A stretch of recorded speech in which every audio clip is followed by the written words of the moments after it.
الحمد لله نحمده ونستعينه ونؤمن به ونتوكل عليه ونعوذ بالله من شرور أنفسنا ومن سيئات أعمالنا من يهده الله فلا مضل له ومن يضلل فلا هادي له وأشهد أن لا إله إلا الله وحده لا شريك له وأشهد أن محمدا عبده ورسوله أرسله بالهدى ودين الحق ليظهره على الدين كله ولو كره المشركون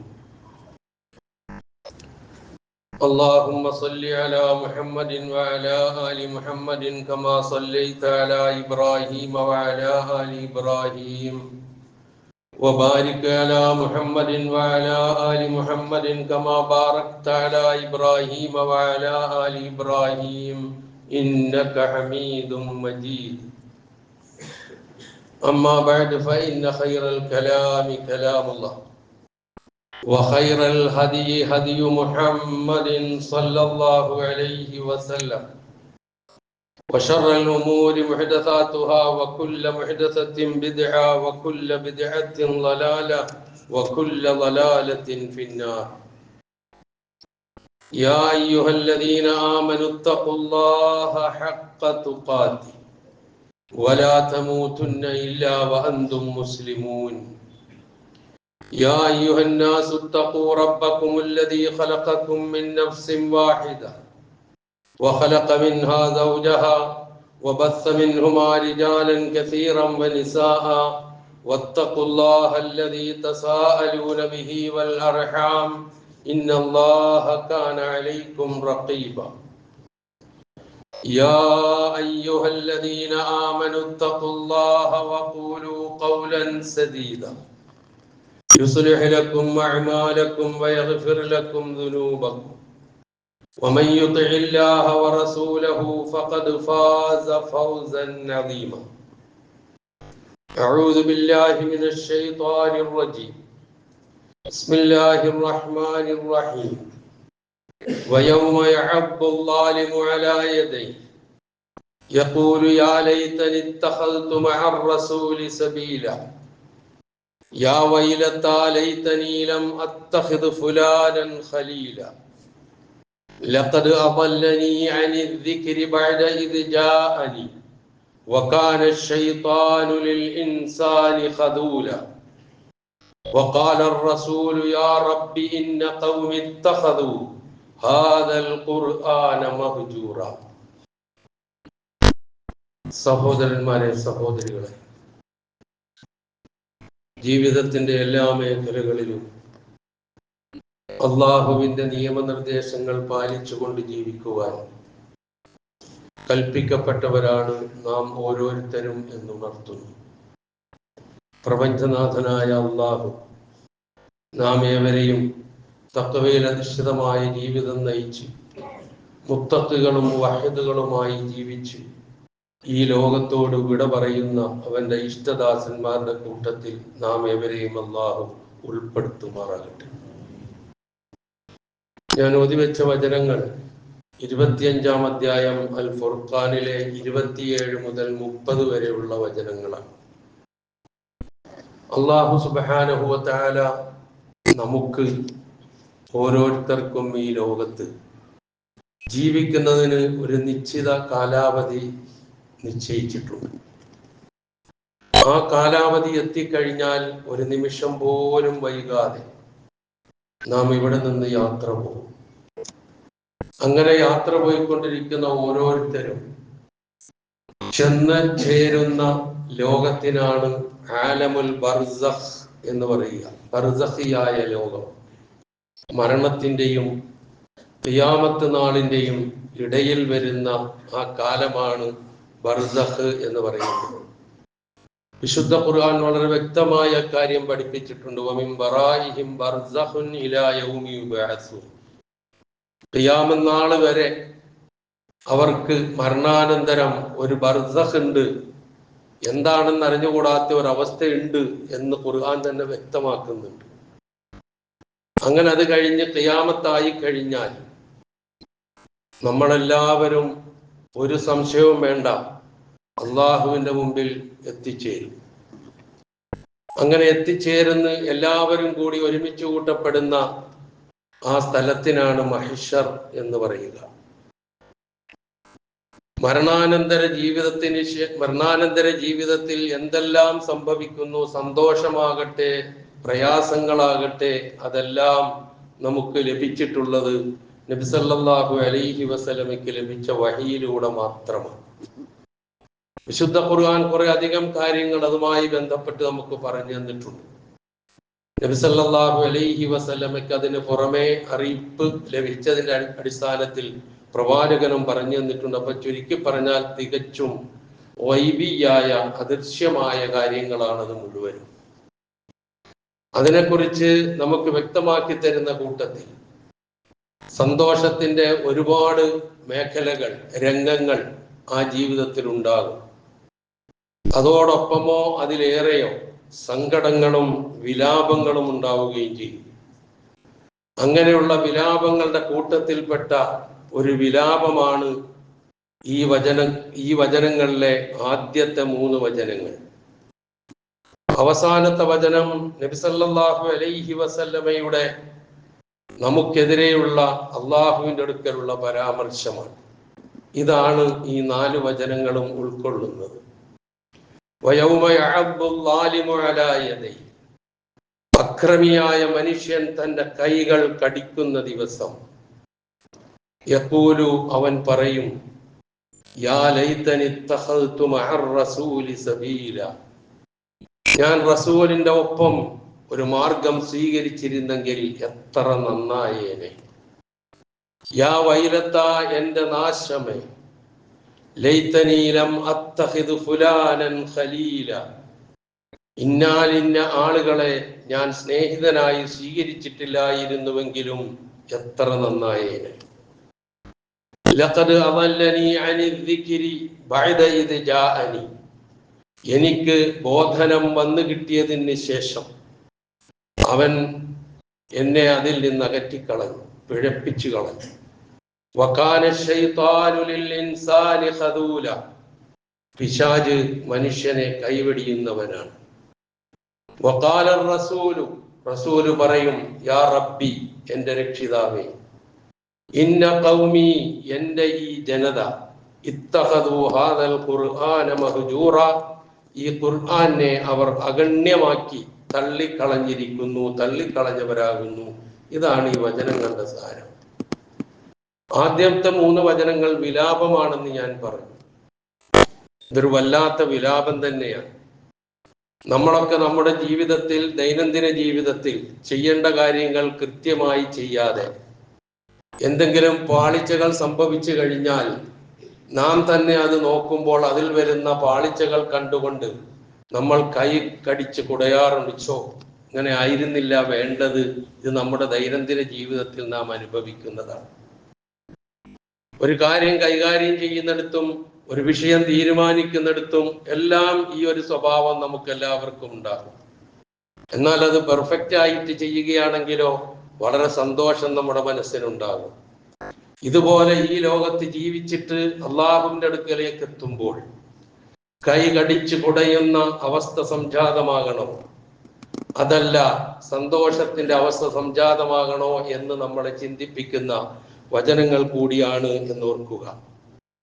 ഇവിടെ അല്ലാഹു സുബ്ഹാനഹു വ തആല ഈ വചനങ്ങളിലൂടെ ഓർമ്മിപ്പിക്കുന്നത് സത്യപ്രബോധനത്തിന് ചെവി കൊടുക്കാതെ, പ്രമാണങ്ങളുടെ പിൻബലം അന്വേഷിച്ചു പോകാതെ, മറ്റുള്ളവരുടെ ദുർബോധനങ്ങൾക്ക് ചെവി കൊടുത്ത് അവരുടെ ചൊൽപ്പടിക്ക് നിന്ന് അവരെങ്ങോട്ട് നയിച്ചുവോ അങ്ങോട്ട് നീങ്ങി അന്ധമായ അനുകരണത്തിന് പിന്നാലെ പാഞ്ഞ് അന്ധവിശ്വാസങ്ങളും ദുരാചാരങ്ങളും വാരിക്കൂട്ടി അള്ളാഹു കനിഞ്ഞു നൽകിയ ചിന്തയും കാഴ്ചയും കേൾവിയും അടിയറ വെച്ച് ജീവിച്ചു പോകുന്ന ആൾക്കാരായിരിക്കും ഈ വിലാപത്തിന് അർഹരായി മാറുക എന്നുള്ളത് നാം ഓർക്കുക.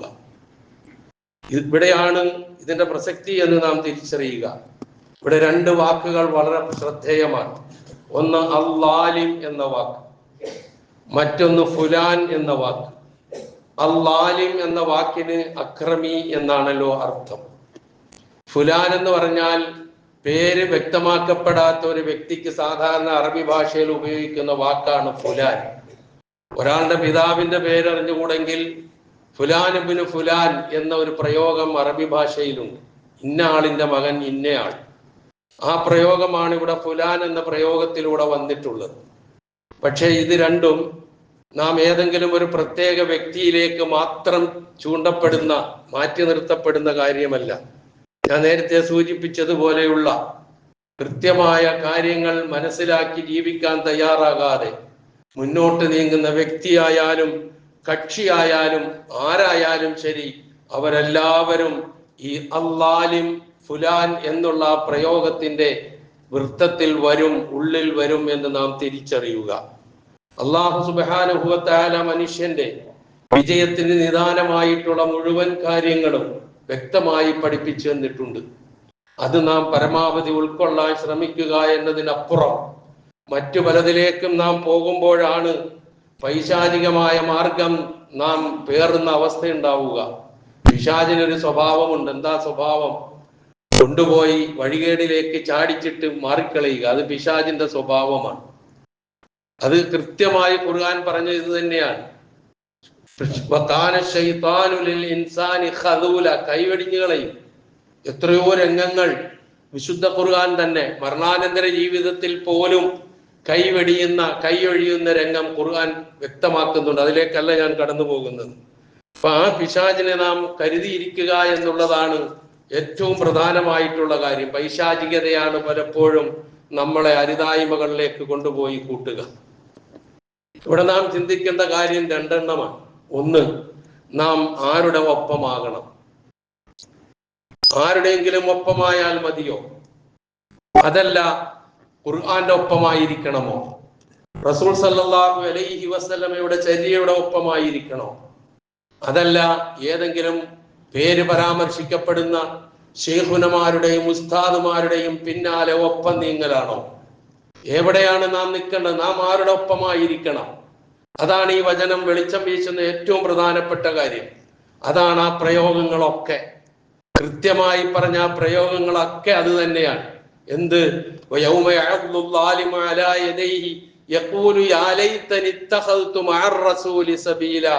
ഞാൻ റസൂലിന്റെ ഒപ്പം ആ മാർഗം സ്വീകരിച്ചിരുന്നെങ്കിൽ എത്ര നന്നായേനെ. ഇതെവിടെയാ പറയുന്നത് എന്നാണ് ഓർക്കേണ്ടത്. റസൂലിന്റെ ഒപ്പം മാർഗം സ്വീകരിക്കേണ്ടത് മരണശേഷം ഖിയാമത്ത് നാളിൽ എത്തിയിട്ടല്ല. റസൂലിന്റെ ഒപ്പമുള്ള മാർഗം സ്വീകരിക്കേണ്ടത് ഈ ലോക ജീവിതത്തിലാണ്. ഇടയ്ക്കിടെ അടിക്കടി എത്ര ഉത്ബോധനങ്ങൾ കേട്ടാലും നമുക്ക് നാം ചെവിക്കൊള്ളാൻ തയ്യാറില്ല. നാം പോകുന്ന പോലെ അങ്ങോട്ട് പോയിക്കൊണ്ടിരിക്കും.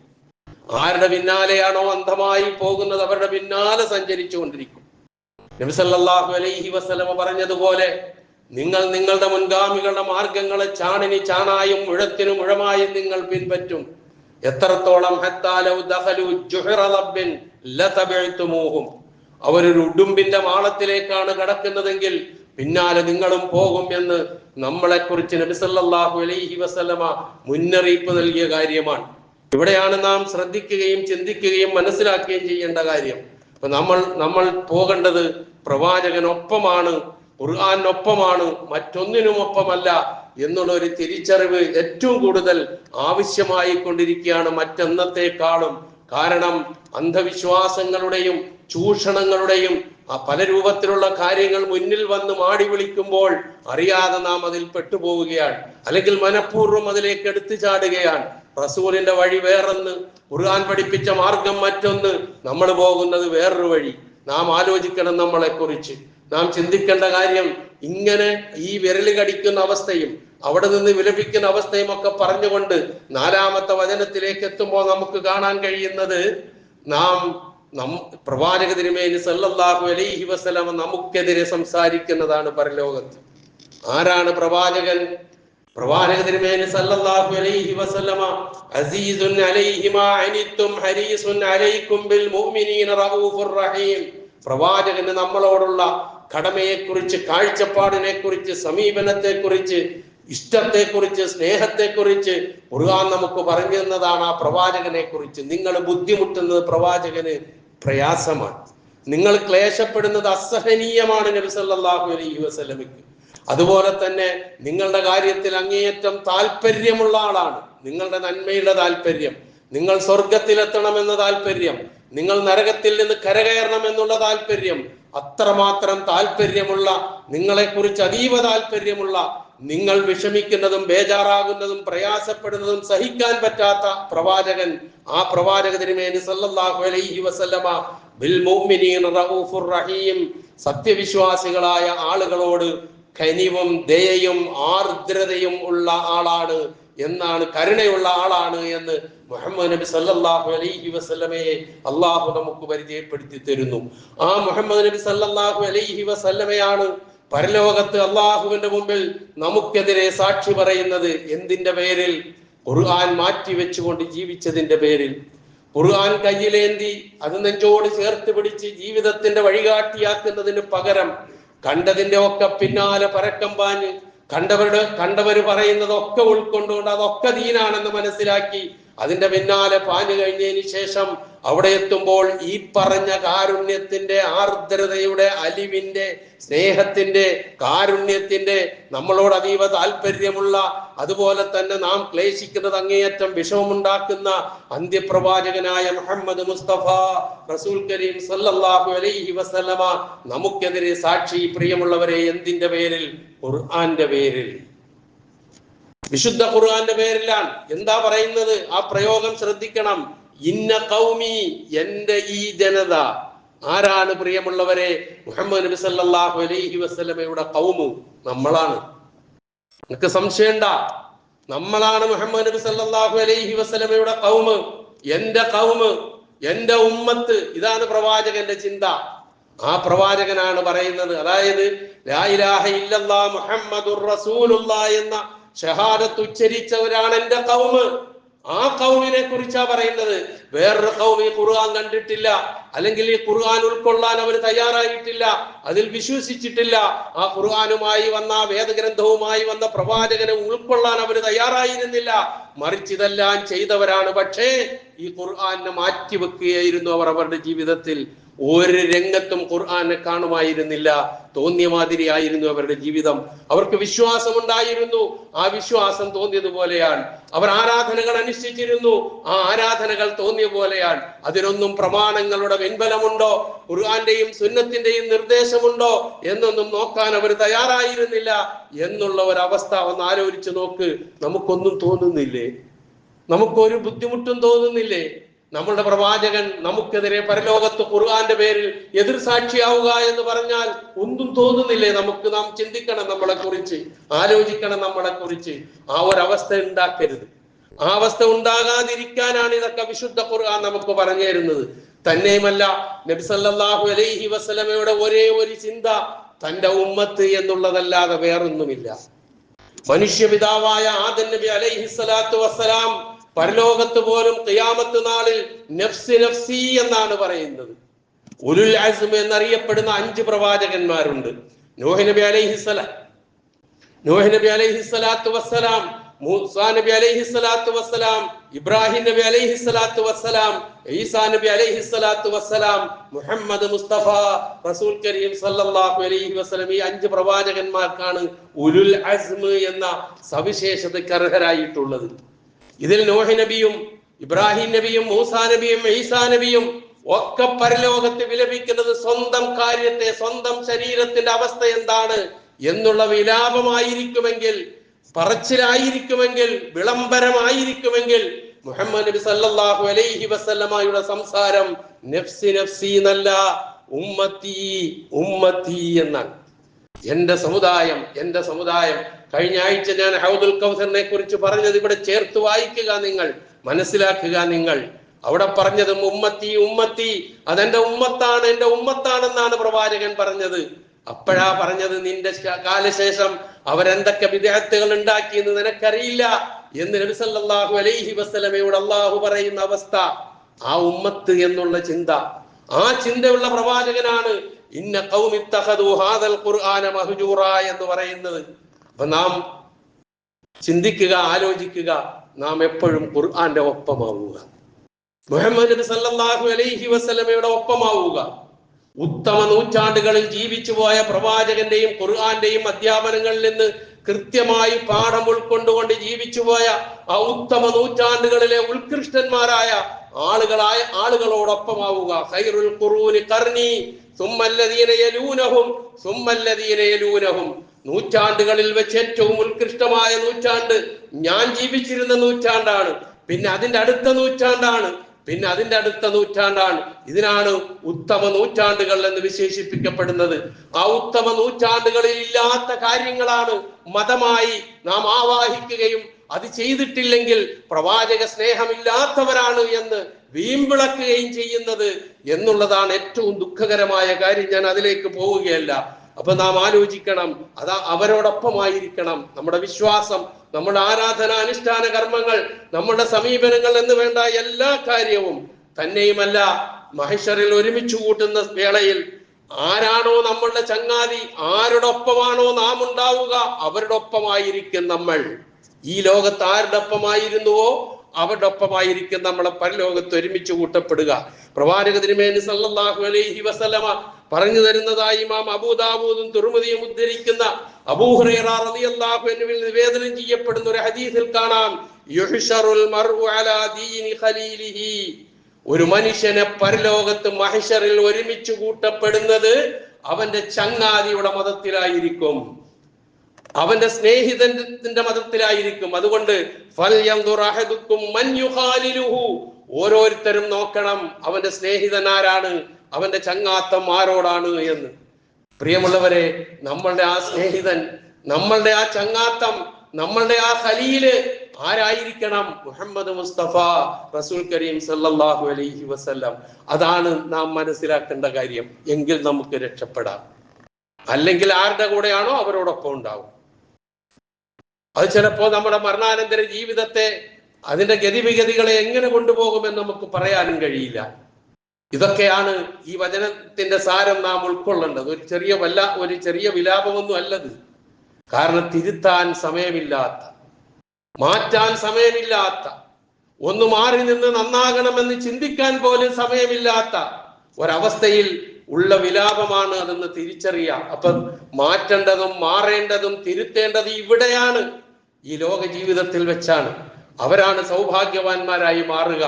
അല്ലാതെ ഞാൻ ചെയ്തുകൊണ്ടിരിക്കുന്നത്, ഞങ്ങൾ ചെയ്തുകൊണ്ടിരിക്കുന്നത് അതാണ് ശരി, അത് മാത്രമേ ശരിയുള്ളൂ എന്നുള്ളതല്ല. ഞാൻ ചെയ്തുകൊണ്ടിരിക്കുന്നത്, ഞങ്ങൾ പ്രവർത്തിച്ചു കൊണ്ടിരിക്കുന്നത്, അതിന്റെ പിൻബലം എന്താണ്? ഖുർആന്റെ പിൻബലമുണ്ടോ?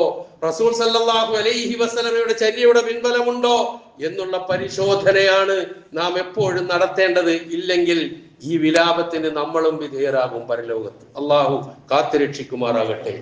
ഈ വചനങ്ങൾ അവതരിക്കുന്നതിന് ഒരു പശ്ചാത്തലമുണ്ട്. അതാണ് ഞാൻ പറഞ്ഞ, അവിടെ രണ്ട് വാക്കുണ്ട്. ഒന്ന് അള്ളാലിം എന്നുള്ളതും ഫുലാൻ എന്നുള്ള വാക്കുമുണ്ട്. അത് ഈ വചനം അവതരിക്കുന്ന വേളയിൽ നിശ്ചിതമായ നിലയിൽ ഒരു വ്യക്തിയിലേക്കാണ് ആ സംഗതി പോയത്. അതായത് റസൂൽ സല്ലല്ലാഹു അലൈഹി വസല്ലമയോടൊപ്പം ചങ്ങാത്തം സ്വീകരിച്ച് സ്നേഹബന്ധം കൂട്ടി ആ പ്രവാചകനോടൊപ്പം ജീവിച്ച് സ്വർഗത്തിലെത്താൻ കഴിയാവുന്ന ഒരു സാഹചര്യത്തിൽ മറ്റൊരു സ്നേഹിതന്റെ നിർബന്ധത്തിനും ഇംഗിതത്തിനും അവന്റെ ഇഷ്ടം നഷ്ടപ്പെടുമോ എന്ന് ഭയന്ന് പ്രവാചകനോടുള്ള ബന്ധം ഒഴിവാക്കിക്കൊണ്ടുപോയ ഒരു വ്യക്തിയെ കുറിച്ചാണ് ഈ വചനം അവതരിച്ചത്. എന്ന് തുടങ്ങുന്ന ആദ്യത്തെ ആ 3 വചനങ്ങൾ, ലഖദ് അളല്ലനി അനിൽ ദിക്രി ബഅദ ഇദ് ജാഅനി വകാന ശൈത്താനു ലിൽ ഇൻസാനി ഖദൂല എന്നത് വരെ ഉള്ള ഈ വചനങ്ങൾ അവതരിക്കാൻ കാരണം നബി സല്ലല്ലാഹു അലൈഹി വസല്ലമയുടെ മക്ക ജീവിത കാലഘട്ടം, ക്ലേശങ്ങളുടെയും പ്രയാസങ്ങളുടെയും ബുദ്ധിമുട്ടുകളുടെയും നാളുകൾ, മർദ്ദനങ്ങളും പീഡനങ്ങളും യാതനകളും വേദനകളും പ്രവാചകൻ അനുഭവിക്കുന്നു. പ്രവാചകന്റെ ഒപ്പം വിശ്വാസികളായ വിരലിലെണ്ണാവുന്ന ആളുകളും അനുഭവിക്കുന്നു. ആ പശ്ചാത്തലത്തിൽ ഖുറൈശികളിൽ നിന്ന് ചിലർക്ക് നബി സല്ലല്ലാഹു അലൈഹി വസല്ലമയുടെ വിശ്വാസം ഉൾക്കൊള്ളുന്നില്ലെങ്കിലും മുഹമ്മദ് എന്ന വ്യക്തിത്വത്തോട് വലിയ ആദരവും ബഹുമാനവും തോന്നി അങ്ങനെ പ്രവാചകന്റെ അടുക്കൽ സദാ വന്നിരിക്കുകയും ആശയവിനിമയം നടത്തുകയും വിശ്വസിച്ചില്ലെങ്കിലും കാര്യങ്ങൾ അന്വേഷിച്ചറിയുകയൊക്കെ ചെയ്യുന്ന സ്വഭാവമുള്ള ചില ഖുറൈശികൾ ഉണ്ടായിരുന്നു. ആ ഖുറൈശികളുടെ കൂട്ടത്തിൽപ്പെട്ട ഒരാളായിരുന്നു ഉഖ്ബത്ത് ബിൻ അബീ മുഅയ്ത്. അദ്ദേഹത്തിന്റെ പേര് അങ്ങനെയാണ്, ഉഖ്ബത്ത് ബിൻ അബീ മുഅയ്ത്, അതാണ് അദ്ദേഹത്തിന്റെ പേര്. അദ്ദേഹം പ്രവാചകന്റെ അടുക്കൽ വരും, ഇരിക്കും, സംസാരിക്കും. അങ്ങനെ ഒരിക്കൽ നബി സല്ലല്ലാഹു അലൈഹി വസല്ലമയോട് അദ്ദേഹം പറഞ്ഞു, ഞാൻ എൻ്റെ വീട്ടിൽ ഒരു വിരുന്നൊരുക്കുന്നുണ്ട്, താങ്കൾ വരണം, അതിൽ പങ്കെടുക്കണം. ഇതാണ് ആവശ്യം. നബി സല്ലല്ലാഹു അലൈഹി വസല്ലമ ഇദ്ദേഹം വിശ്വാസി അല്ലാത്തത് കൊണ്ട് ആ ക്ഷണം സ്വീകരിക്കാൻ പ്രയാസം പറഞ്ഞു. ആ സന്ദർഭത്തിൽ ഉഖബത്ത് ഇബ്നു അബീ മുഅയ്ത് നബി സല്ലല്ലാഹു അലൈഹി വസല്ലമയുടെ മുന്നിൽ വെച്ച് അഷ്ഹദു അല്ലാ ഇലാഹ ഇല്ലല്ലാഹ് വഅഷ്ഹദു അന്ന മുഹമ്മദർ റസൂലുള്ളാഹ് ഇസ്ലാം സ്വീകരിച്ചു. എന്നുവെച്ചാൽ ഷഹാദത്ത് ചൊല്ലി, കലിമ ചൊല്ലി. അത് കഴിഞ്ഞ് ഏതാണ്ട് ഈ വിരുന്നിന്റെ ദിവസം അടുത്തുകൊണ്ടിരുന്നു. ഇതിനിടയിൽ ഉഖബത്ത് ഇബ്നു അബീ മുഅയ്ത്തിന്റെ ഉറ്റ ചങ്ങാതി ഉണ്ടായിരുന്നു. ആ ചങ്ങാതിയുടെ പേര് ഉബയ്യ് ഇബ്നു ഖലഫ് എന്നാണ്. രണ്ടും ഖുറൈശി പ്രമുഖന്മാരാണ്. ഉബയ്യ് ഇബ്നു ഖലഫ് എന്നാണ് അദ്ദേഹത്തിന്റെ പേര്. ഉബയ്യ് ഇബ്നു ഖലഫ് ഈ വിവരം അറിഞ്ഞിട്ട് ഉഖബത്ത് ഇബ്നു അബീ മുഅയ്ത്തിനെ സമീപിച്ചിട്ട് ചോദിച്ചു, നീ എന്ത് പണിയാ ചെയ്തത്? നീ മുഹമ്മദിന്റെ മതത്തിൽ വിശ്വസിച്ചു അല്ലേ? എനിക്ക് ഒട്ടും ഇഷ്ടപ്പെടാത്ത ഒരു കാര്യമാണ്, നിന്നെ ഉൾക്കൊള്ളാൻ എനിക്ക് കഴിയില്ല എന്നൊക്കെ അയാള് ഉഖബത്ത് ഇബ്നു അബീ മുഅയ്ത്തിനോട് പറഞ്ഞപ്പോൾ അദ്ദേഹവുമായുള്ള ആ ബന്ധം, ഉബയ്യ് ഇബ്നു ഖലഫിന് ഉഖബത്ത് ഇബ്നു അബീ മുഅയ്ത്തിനോടുള്ള ബന്ധം ഇല്ലാതാകുമോ എന്ന് ഭയപ്പെട്ടുകൊണ്ട് ഈ ഉബയ്യ് ഇബ്നു ഖലഫിന്റെ മുന്നിൽ അദ്ദേഹം അടിയറ പറയുകയാണ്. അടിയറ പറയുക എന്ന് പറഞ്ഞാൽ എങ്ങനെയാ പറഞ്ഞെന്നറിയോ? ശരിയാണ്, ഞാൻ ലാ ഇലാഹ ഇല്ലല്ലാഹ് മുഹമ്മദുർ റസൂലുള്ളാഹ് അല്ലെങ്കിൽ മുഹമ്മദിന്റെ മതം ഞാൻ പ്രഖ്യാപിച്ചത് ശരിയാണ്. പക്ഷേ അതെന്തിനാണെന്നറിയുമോ? ഉടനെ ചുവട് മാറ്റുകയാണ് അദ്ദേഹം. എന്തിനാണെന്നറിയുമോ? ഞാൻ മുഹമ്മദിനെ വിരുന്നിന് ക്ഷണിച്ചു. നമ്മുടെ കൂട്ടത്തിൽപ്പെട്ട ഒരു മാന്യനാണല്ലോ, ഖുറൈശികളിൽപ്പെട്ട ഒരാൾ തന്നെയല്ലേ. അദ്ദേഹം എന്റെ ക്ഷണം നിരസിച്ചത് എനിക്ക് ലജ്ജയായി തോന്നി. അദ്ദേഹം വരണം എന്ന അതിയായ ആഗ്രഹമുണ്ടായിരുന്നു. വരണമെങ്കിൽ ഇതാണ് അതിന്റെ പരിഹാരം എന്ന് ഞാൻ മനസ്സിലാക്കി. അതുകൊണ്ട് ഞാൻ ചെയ്തതാണ്, അല്ലാതെ ഞാൻ മതമൊന്നും മാറിയിട്ടില്ല എന്ന് പറഞ്ഞു. ഇത് കേട്ടപ്പോഴും ഉബയ്യ് ഇബ്നു ഖലഫ് പറഞ്ഞു, നീ ഈ പറഞ്ഞത് ഞാൻ വിശ്വസിക്കണമെങ്കിൽ, നീ ഇനിയും എന്നോടുള്ള സ്നേഹബന്ധം നിലനിർത്തിക്കൊണ്ട് പോകണമെന്ന് നിനക്ക് ആഗ്രഹമുണ്ടെങ്കിൽ ഞാൻ പറയുന്നത് നീ ചെയ്യണം, അല്ലെങ്കിൽ നീയുമായിട്ടൊരു ബന്ധവും ഇനി ഉണ്ടാവില്ല എന്ന് പറഞ്ഞപ്പോൾ ഞാൻ എന്താണ് ചെയ്യേണ്ടതെന്ന് ചോദിച്ചു. അപ്പോൾ ഉബയ്യ് ഇബ്നു ഖലഫ് ഉഖബത്ത് ഇബ്നു അബീ മുഅയ്ത്തിനോട് പറഞ്ഞു, നീ മുഹമ്മദിന്റെ അടുക്കൽ പോകണം, മുഹമ്മദിനെ കണ്ടാൽ അവന്റെ പിരടിക്ക് ചവിട്ടണം, അവന്റെ മുഖത്ത് കാർക്കിച്ച് തുപ്പണം. ഈ രണ്ട് കാര്യവും നീ ചെയ്യുമെങ്കിൽ നീ പറഞ്ഞത് സത്യമാണെന്ന് ഞാൻ വിശ്വസിക്കും, അല്ലെങ്കിൽ വെറുതെ പറഞ്ഞാണെന്ന് ഞാൻ വിചാരിക്കും. ഉഖബത്ത് ഇബ്നു അബീ മുഅയ്ത്ത് അവസാനം പ്രവാചകൻ എന്ന് പറയുന്ന മഹാനായ സ്നേഹിതനെ കൈവിടുകയാണ്. കൈവിട്ടിട്ട് ഉബയ്യ് ഇബ്നു ഖലഫ് എന്ന് പറയുന്ന ചങ്ങാതിയുടെ പിന്നാലെ പോവുകയാണ്. ആ ചങ്ങാതി പറഞ്ഞതനുസരിച്ച് ചെയ്തു. അങ്ങനെ തന്നെ ചെയ്തു. ഉഖബത്ത് ഇബ്നു അബീ മുഅയ്ത്ത് പ്രവാചകന്റെ പിരടിക്ക് ചവിട്ടി. മഹാനായ പ്രവാചകന്റെ മുഖത്ത് കാർക്കിച്ചു തുപ്പി. അത് വടിച്ചു മാറ്റിക്കൊണ്ട് പ്രവാചകൻ പറഞ്ഞു, ഇവരുടെ തലയിൽ വാള് വീഴുന്നത് കാണാതെ എനിക്ക് ഭരണമുണ്ടാവില്ല. അത്രയേറെ പ്രയാസം പ്രവാചകൻ ഉണ്ടായി. എന്താ ഈ പറയുന്നത്? എന്തിനു വേണ്ടിയാണിത്? ഇങ്ങനൊക്കെ അനുഭവിച്ചതാണ് പ്രിയമുള്ളവരെ പ്രവാചകൻ. ആ പ്രവാചകന്റെ സ്നേഹം ഇങ്ങനെ കാട്ടിക്കൂട്ടലായി മാറരുത്. ആ പ്രവാചകൻ ആരാണെന്ന് പഠിക്കണം. ആ പ്രവാചകന് നമ്മളോടുള്ള ഇഷ്ടം എന്താണെന്ന് തിരിച്ചറിയണം.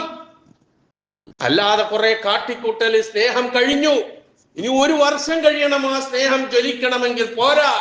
ആ സ്നേഹം 24 മണിക്കൂറും ഓരോ വിശ്വാസിയും ശ്വാസം വിട്ടുകൊണ്ടിരിക്കുമ്പോഴെല്ലാം ആ സ്നേഹം ഉണ്ടായിക്കൊണ്ടിരിക്കണം.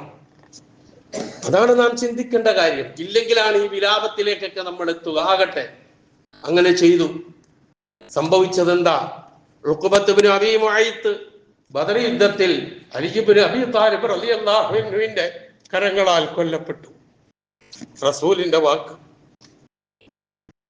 ഉബയ്യ് ഇബ്നു ഖലഫ് ആകട്ടെ നബി സല്ലല്ലാഹു അലൈഹി വസല്ലമയുടെ കയ്യിൽ നിന്നാണ് ഉഹദ് യുദ്ധത്തിൽ പ്രവാചകന്റെ കയ്യിൽ നിന്ന് ഒരു കുത്തേറ്റ് അദ്ദേഹവും നരകാവകാശിയായി.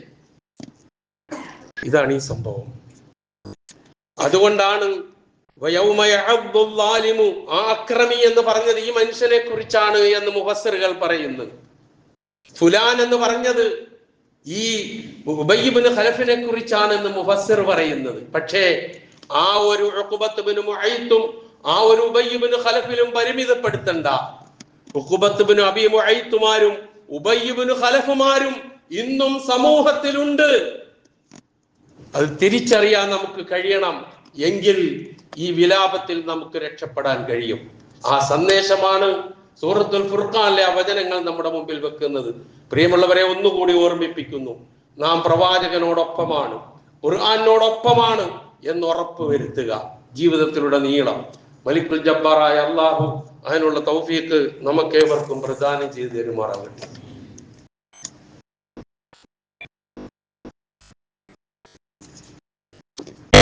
അൽഹംദുലില്ലാഹ് الذي هدانا لهذا وما كنا لنهتدي لولا أن هدانا الله والصلاة والسلام على أشرف الأنبياء والمرسلين وعلى آله وصحبه أجمعين أما بعد اتقوا الله عباد الله. ഒരിക്കൽ കൂടി അള്ളാഹുവിന്റെ ആജ്ഞാനുവർത്തികളായി ജീവിക്കുവാൻ ഞാൻ ഉണർത്തുന്നു. സാധാരണ മലയാളത്തിൽ ഒരു ചൊല്ലുണ്ടല്ലോ, പൂച്ചക്കാര് മണി കിട്ടും. ഒരു വല്ലാത്ത ചൊല്ലാണ്, ഒരുപാട് ആശയമുള്ളതാണ്. അതുപോലെ അതൊന്ന് മാറ്റി നമ്മൾ പറഞ്ഞാൽ ഇസ്രായേലിനെ ആര് മൂക്ക് കയറിടും എന്നൊന്ന് മാറ്റി പറയേണ്ട സ്ഥിതിവിശേഷമായിക്കൊണ്ടേയിരിക്കുക. വിഷയം ഒരുപാടൊന്നും പരത്തി പറയേണ്ട ആവശ്യമില്ല. കാണുന്നവരും കേൾക്കുന്നവരും വായിക്കുന്നവരുമാണ് നമ്മളൊക്കെ. ഇവിടെ ഫലസ്തീനികൾ അവരെ ഒരു കോലത്തിലാക്കി. പിഞ്ചു കുഞ്ഞുങ്ങളെ പട്ടിണിക്കിട്ട് കൊന്നു. അവിടുത്തെ നിരപരാധികളായ മനുഷ്യരുടെ രക്തം കൊണ്ട് ആ മണ്ണ് ചുവപ്പിച്ചു. തകർക്കാവുന്നതെല്ലാം തകർത്തു. അതെല്ലാം ചെയ്തു കഴിഞ്ഞതിന് ശേഷം ഞാൻ മുമ്പൊരിക്കൽ പറഞ്ഞ് നിങ്ങൾ ഓർക്കുന്നുണ്ടാകും, ഈ ജൂതന്മാർക്ക്, ഇസ്രായേലികൾക്ക് ഒരു സ്വഭാവമുണ്ട്. അവർക്ക് വെറുതെ ഇരിക്കാൻ പറ്റൂല. ആരെങ്കിലും ഇങ്ങനെ ചൊറിഞ്ഞോണ്ടിരിക്കണം എപ്പോഴെങ്കിലും, എന്നാലേ അവർക്ക് നിക്കക്കള്ളി ഉണ്ടാവുള്ളൂ. അങ്ങനെ ചൊറിഞ്ഞാണ് ഈ ഒരു അവസ്ഥയിലേക്ക് എത്തിയത്. അവസാനം ഇപ്പൊ ഖത്തറിന്റെ നേരക്കായി ചൊറിച്ചില്. എന്നുവെച്ചാൽ അറബ് രാഷ്ട്രങ്ങളുടെ നേർക്കാണ് ആ ദംഷ്ട്രങ്ങൾ നീങ്ങുന്നത്. നിസ്സാരമായി കാണാൻ കഴിയില്ല. ആരൊക്കെയാണോ ഇതിന് പിൻബലം കൊടുക്കുന്നത്, നിശബ്ദമായി നിന്നുകൊണ്ട്, പിന്നിൽ നിന്നുകൊണ്ട്, എന്നാൽ മുന്നിൽ ഞാനില്ല എന്ന് വരുത്തിക്കൊണ്ട് ആരൊക്കെയാണോ ചെയ്യുന്നത്, അവരൊക്കെ ഈ കുറ്റത്തിൽ പങ്കാളികളാണ്. ഏതൊക്കെ രാഷ്ട്രങ്ങളായാലും ആരൊക്കെ ആയാലും കൊള്ളാം. അപ്പം അറബ് രാഷ്ട്രങ്ങൾ ഇനിയെങ്കിലും ഉണർന്നെഴുന്നേൽക്കും എന്ന് തോന്നുന്നു. ഇന്നത്തെയൊക്കെ വാർത്തകൾ വായിക്കുമ്പോൾ വല്ലാത്ത ഒരു ഇതല്ലേ ചെയ്തത്. എന്തിനാണ് അങ്ങോട്ട് വിട്ടത്? നമ്മളൊന്ന് ആലോചിച്ച് നോക്കുക. ഒരു സ്ഥലത്തൊരു പ്രശ്നം ഉണ്ടാകുന്നു. ആ പ്രശ്നം ഉണ്ടാകുമ്പോൾ അത് പറഞ്ഞു തീർക്കാൻ വേണ്ടി മധ്യസ്ഥന്മാരായി കുറച്ചു പേരൊരു സ്ഥലത്തേക്ക് പോകുന്നു. ആ മധ്യസ്ഥത വഹിക്കുന്നതിന് നേതൃത്വം നൽകുന്ന ഒരു നാട്, ആ നാട്ടിൽ മധ്യസ്ഥതയ്ക്ക് ചർച്ചയ്ക്ക് വേണ്ടി ചെന്നവരെ അവർ താമസിക്കുന്ന പ്രദേശത്തേക്ക് വ്യോമാക്രമണം നടത്തി നശിപ്പിക്കുന്നു. ഒന്ന് ചിന്തിച്ചു നോക്ക്. ഇത് ലോകത്ത് എവിടെ? ഇസ്രായേലിന്റെ അല്ലാതെ ആർക്കെ ഇത് ചെയ്യാൻ കഴിയും? അവരെ ചെയ്യൂ. അതാണ് അവരുടെ ധാർഷ്ട്യത, അതാണ് അവരുടെ ധിക്കാരം. ആരുണ്ട് എന്ന് ചോദിക്കുകയാണ് ഇപ്പോഴും ഓരോന്ന് ചോദിച്ചുകൊണ്ട്. ഈ സന്ദർഭത്തിൽ എനിക്ക് ഓർമ്മ വരുന്നത് ഈജിപ്ഷ്യൻ ചിന്തകനായ മുഹമ്മദ് ഗസ്സാലി എന്ന് പറയുന്ന ഒരു ചിന്തകനും എഴുത്തുകാരനും ഒക്കെ ഉണ്ട്. അദ്ദേഹം പറഞ്ഞ ഒരു വാചകം വളരെ ശ്രദ്ധേയമാണ്. അദ്ദേഹം പറഞ്ഞു, ഇദാ കാന സാഹിബുൽ ബൈത്തി ജബാലൻ, ഒരു വീട്, ആ വീടിന്റെ ഉടമസ്ഥൻ ഭീരുവായി കഴിഞ്ഞാൽ, വല്ലിസ്സു ജരീഅൻ, ആ വീട് കൊള്ളയടിക്കാൻ വന്ന കള്ളൻ ധീരതയുള്ളവനുമായി കഴിഞ്ഞാൽ, ഫൽ ബൈത്തു ളായിഉൻ ലാ മഹാല, ആ വീട് കവർച്ച ചെയ്ത് കൊണ്ടുപോകും, അതിലൊരു സംശയമില്ല. ഇതുപോലെയാണ് അവസ്ഥ. ചിന്തിക്കണം, ഞാൻ കൂടുതൽ വിശദീകരിക്കുന്നില്ല. അപ്പൊ ഇതിന് ഇനിയെങ്കിലും ഈ ഉറക്കം അവസാനിപ്പിച്ച് നീങ്ങിയില്ലെങ്കിൽ പ്രശ്നങ്ങൾ തന്നെയാണ്. അപ്പൊ ഇതങ്ങോട്ട് നീങ്ങിക്കഴിഞ്ഞപ്പോൾ എല്ലാവരും ഒന്ന് അനങ്ങി. ഇനി ഇതൊരുമാതിരി ചർച്ചയും കാര്യമൊക്കെ വന്നങ്ങോട്ട് കെട്ടടങ്ങും. എന്നിട്ട് പിന്നീട് ഇസ്രായേൽ അതിന്റെ തോന്നിവാസം പിന്നെയും ചെയ്യാൻ തുടങ്ങും. അപ്പം ഏതായിരുന്നാലും ഒരു ഒരു ഒരു ഒരു സമാധാനം ഉണ്ടായത് ഖത്തറിലേക്ക് ആക്രമണം നടത്തിയതിന് ലോകത്ത് ആരും തന്നെ പിന്തുണച്ചിട്ടില്ല എന്നുള്ളതാണ് ഒരു പ്രതീക്ഷ നൽകുന്ന കാര്യം. എന്നാലും പിന്നിൽ നിന്ന് പൊയ്ക്കോ എന്ന് പറഞ്ഞവർ ഞങ്ങളും ഇല്ല എന്ന് പറഞ്ഞ് നിൽക്കുന്നുണ്ട്. അത് വേറെ വിഷയം. അതുപോലെ തന്നെ നമ്മുടെ ഇന്ത്യയുടെ ശൈലി ഇത് പോരാ. വ്യക്തമാക്കി നാം വ്യക്തമായി മനസ്സിലാക്കേണ്ട കാര്യം. ഒരു അപലപിക്കൽ കൊണ്ട് തീരുന്ന പ്രശ്നമല്ല ഇത്. കാരണം ഖത്തർ എന്ന് പറയുന്നത് ഒരു പാവപ്പെട്ട രാജ്യം എന്ന് ഞാൻ പറയുന്നത് വെച്ചാൽ പട്ടിണിയുള്ളവരെന്നല്ല അർത്ഥം, മറിച്ച് നന്മ മാത്രമാണ് അവറ്റകളിൽ നിന്ന് പുറത്തേക്ക് ഉണ്ടാകാറുള്ളത്. വേറെ ഒന്നും നമ്മൾ ഇതുവരെ അവരെ കുറിച്ച് കേട്ടിട്ടില്ല. അവരാണ് ഫലസ്തീനിലെ പാവപ്പെട്ട മനുഷ്യരെ ചേർത്ത് പിടിച്ചവർ. അവരാണ് ഫലസ്തീനിലെ വിശപ്പടക്കാൻ വേണ്ടി പ്രയത്നിച്ചവർ. അവരാണ് പിഞ്ചു കുഞ്ഞുങ്ങളുടെയും നിരപരാധികളായ സ്ത്രീകളുടെയും ചോരയിൽ കുതിർന്ന ഈ മണ്ണിനെ സ്വതന്ത്രമാക്കാതെ നിങ്ങളുമായി ഒരു സഖ്യത്തിനുമില്ല എന്ന നിലപാട് സ്വീകരിച്ചത്. ആ രാഷ്ട്രമാണ്, ആ രാജ്യമാണ് കൃത്യമായി മധ്യസ്ഥത വഹിച്ചുകൊണ്ട് ഇതിന് പരിഹാരം കാണാൻ മുന്നോട്ട് പോയി. ഇടയ്ക്ക് എന്തെങ്കിലുമൊക്കെ സമാധാനത്തിന്റെ സന്ദർഭങ്ങൾ ഈ കഴിഞ്ഞ ഒക്ടോബറിന് ശേഷം 2023 ഒക്ടോബറിന് ശേഷം ഉണ്ടായിട്ടുണ്ടെങ്കിൽ അതിന്റെ ഒക്കെ ക്രെഡിറ്റ് ഖത്തറും ഈജിപ്തിനുമാണ് എന്ന് നമുക്ക് എല്ലാവർക്കും അറിയാം. അങ്ങനെയുള്ള ഒരു രാജ്യത്തെ വെറുതെ ചൊരിഞ്ഞതല്ല, മനസ്സിലാക്കാൻ എല്ലാവർക്കും കഴിയും. നിങ്ങൾ നിർത്തിക്കോ ഇത് എന്നുള്ള മുന്നറിയിപ്പാണ്. ഇല്ല, നിർത്തൂല.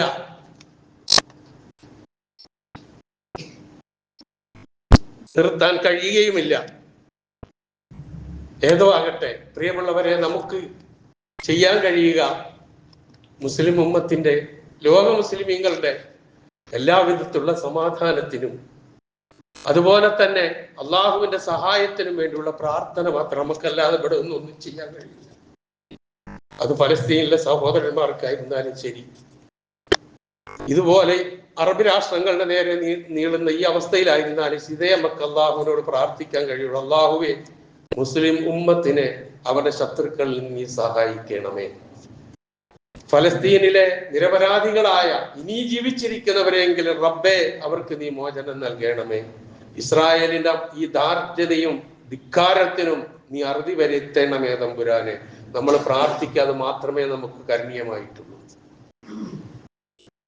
ആ പ്രാർത്ഥന എപ്പോഴും ഉണ്ടാകും. ഇപ്പം മാത്രം ഞാൻ പറയുമ്പം മാത്രം ആമീൻ പറഞ്ഞാലൊന്നും പോരാ.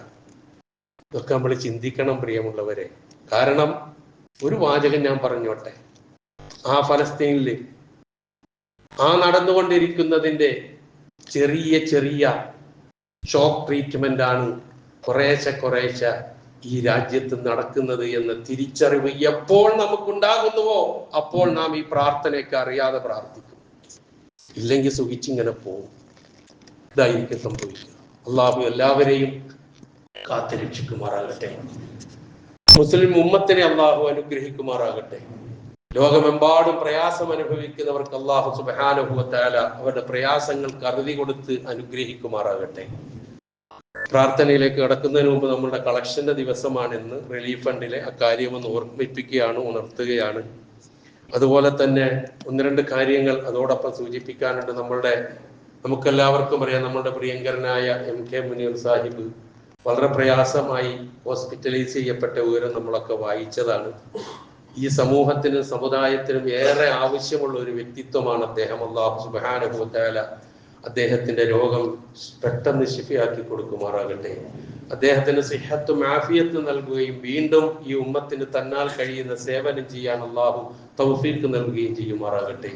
അതുപോലെ തന്നെ നമ്മുടെ ഈ പള്ളിയിൽ വന്നുകൊണ്ടിരിക്കുന്ന ഒരു യുവ സുഹൃത്ത് ആൻജിയോപ്ലാസ്റ്റിന് വിധേയനായിട്ടുണ്ട്. അല്ലാഹു സുബ്ഹാനഹു വ തആല അത് വിജയപ്രദമാക്കി കൊടുക്കുമാറാകട്ടെ. അതുപോലെ തന്നെ നമ്മുടെയൊക്കെ കുടുംബത്തിൽ സമാധാനമില്ലാതെ വിഷമിക്കുന്നവർ, സമ്പത്തിന്റെ കാര്യത്തിൽ പ്രയാസപ്പെടുന്നവർ, കടം കൊണ്ട് ബുദ്ധിമുട്ടുന്നവർ, ഓരോ പ്രദേശത്ത് നിന്നും ഉണ്ടാകുന്ന വെല്ലുവിളികൾ അതിജയിച്ചു പോകാൻ കഴിയാത്തവരൊക്കെ ഉണ്ട്. അല്ലാഹു സുബ്ഹാനഹു വ തആല എല്ലാവർക്കും സമാധാനം പുലരുവാൻ തൗഫീഖ് നൽകുമാറാകട്ടെ. അവരുടെയൊക്കെ കുടുംബജീവിതത്തിൽ അള്ളാഹു സമാധാനം നൽകി അനുഗ്രഹിക്കുമാറാകട്ടെ. നാം നേരിടുന്ന വെല്ലുവിളികളെ അതിജയിക്കാനുള്ള തൗഫീഖ് അള്ളാഹു സുബ്ഹാനഹു വ തആല നമുക്ക് പ്രദാനം ചെയ്തു തരുമാറാകട്ടെ. അല്ലാഹുമ്മ ഗ്ഫിർ ലിൽ മുഅ്മിനീന വൽ മുഅ്മിനാത്ത് വൽ മുസ്ലിമീന വൽ മുസ്ലിമാത്ത് അൽ അഹ്യാഇ മിൻഹും വൽ അംവാത്ത് ഇന്നക മുജീബുദ് ദഅവാതി വയാ ഖാദിയൽ ഹാജാത്ത്. اللهم اعز الاسلام والمسلمين واذل الشرك والمشركين. اللهم اجرنا من النار، اللهم اجرنا من النار، اللهم اجرنا من النار. ربنا اغفر لنا ولاخواننا الذين سبقونا بالايمان ولا تجعل في قلوبنا غلا للذين امنوا ربنا انك رؤوف